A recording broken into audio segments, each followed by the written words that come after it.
I'm developing my confidence every day in sign language, and throughout the entire program, I said I could never become an interpreter. I could never become an interpreter because my very first interpreting class ever, my very first semester of college, my teacher said, if you wear your emotions on your sleeve, this is not the profession for you.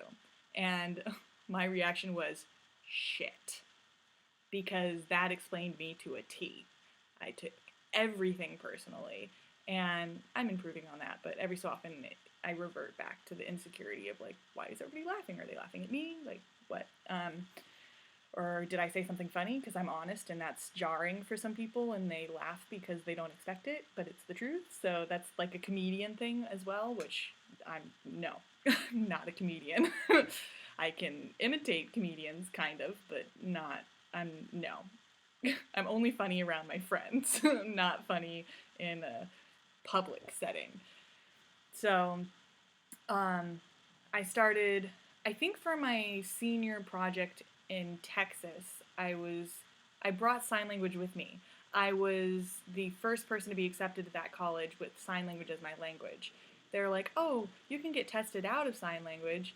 And I was like, okay, that's great. I'm terrified of that, but that's great. How are you going to test me out if nobody at this college knows sign language? So they ended up, I had so many interpreting classes on my resume, it's not my resume, but on my transcript that they ended up just accepting me. And my hard of hearing friend who had taught herself sign language at the college was really pissed off at me. She's like, that's not fair. It's like, well, you don't have any interpreting classes under your belt, and that's why they didn't accept it. But, whew, I'm really happy I didn't have to get evaluated for that. And then, this has turned really long, but whatever. Now I'm going to get into what I actually wanted to talk about, which is called shadow interpreting, and from stuff I learned that I wasn't paying attention to and had to go back and relearn. And you've probably heard of something called Deaf West, which is in LA, focused in LA, and it focuses on deaf and hearing actors performing in a play together. The best known one probably right now is because it's the first time they've ever been able to do it on Broadway, and it was Spring Awakening. And that's the best of everything. I would love for every single show to be like Deaf West and have deaf and hearing actors, but not all deaf people want to act. And so, there's the ones that do, it's awesome, and they can hopefully get a lot of work, but I don't know, it could be hard for them too. And to have Deaf West be the only one that I'm aware of within my area, LA, Orange County, that does it like that, it doesn't actually open a ton of doors if you're not willing to drive all the way, or if I won't get into it. But I think it's great that it's here and it happens, and I completely support them. I actually love to throw money at them and have them do like all the shows, or not all, but like a lot of shows. And then the way that most interpreting is done otherwise is there's two little interpreters dressed in all black off to the side. This is really hard because it's, like I said before, I move and I see myself, but it's the opposite way, and so I anyway, that was gibberish. So anyway, there are two interpreters dressed all in black off to the side of a show, a theater show. I'm not focusing on film because that's not what it's about. It's about theater. And in my opinion, I don't know that any deaf person has ever told me this, but in my opinion, I think that is worse than subtitles.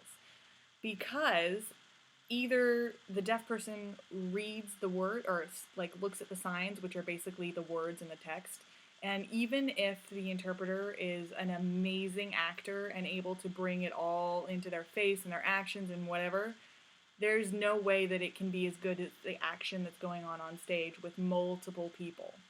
And so the deaf can't get the words and the action at the same time because they're so separated, they're so far apart, that it's not a surprise to me that deaf people don't go to the theater more often, or if they go, they're like, I'm only going to go if it's interpreted, or if there's an interpreter or something, so they can follow along with the words, which I guess is it's an important aspect of the play. So what I want to do and what I'm focusing on trying to manifest for myself is something that's called shadow interpreting. And it's in the middle. It's not as amazing as Deaf West, and it's not like the worse than subtitles. It's in the middle. But I think it would open a lot more doors for deaf to appreciate theater. So what it is you have, typically, depending on how huge the cast is, you have 2 interpreters on stage in costume, in like a solid color costume, but like in costume, following the other actors around on stage and interpreting. That's a key point. Sorry, I was breathing in between my sentences. So it's really cool. I couldn't find anywhere in California that does it, so I traveled to Detroit, Michigan, and saw a children's production. Well, it was a children's show. So Wizard of Oz. I saw that done, and I got to go to a rehearsal, and then I got to see the performance, and it was so cool because a lot of people, especially directors, I love directors, and I understand that it takes, this is something new. It's taking a chance, and they think that it's going to be a lot more work, and it is a lot of there's a lot of work that goes into it, but at the same time, the directors, it's not a ton more for them because it will be 2 interpreters on stage, 1 interpreter in the audience who's basically directing those 2 interpreters to make sure that everything's reading right on stage if they think that something needs to be added. Typically, we don't come into rehearsal until after the show is already blocked, so the actors already know when they go on stage, when they go off stage, when they move on stage, so then we just follow them around and figure it out on our own. So the director's not directing us. The only people we would need to be really interacting with and communicating with is like the actors and then hopefully the costumer. And I personally would love to come in for the read-through and record everybody's voices so that the interpreters know their motivation and then they can talk to the actors and work on it together. Something that I really thought was really, really cool and I loved is that the evil witch in the show, she came on stage and her interpreter wasn't there because her interpreter was on stage for an actor before the witch, and she had to get off stage here and then run around and then get back on stage for the witch, and she couldn't figure out how to do that. She didn't have enough time. So this is a rehearsal. The witch comes on stage and she's like, "Where is my interpreter?" And I was like, oh my god, that's so cool. So they kept that in, and then they're like, oh, you know what would be really funny is if the interpreter never wants to come on stage for the witch because she's, a bad character. She's not a good guy. So then they added some stuff before I even got to come and see the show the next day, in between when rehearsal was over and the show the next day. And it was so funny. And what I want to tell directors is that people think that having interpreters on stage instead of off to the side is it's distracting.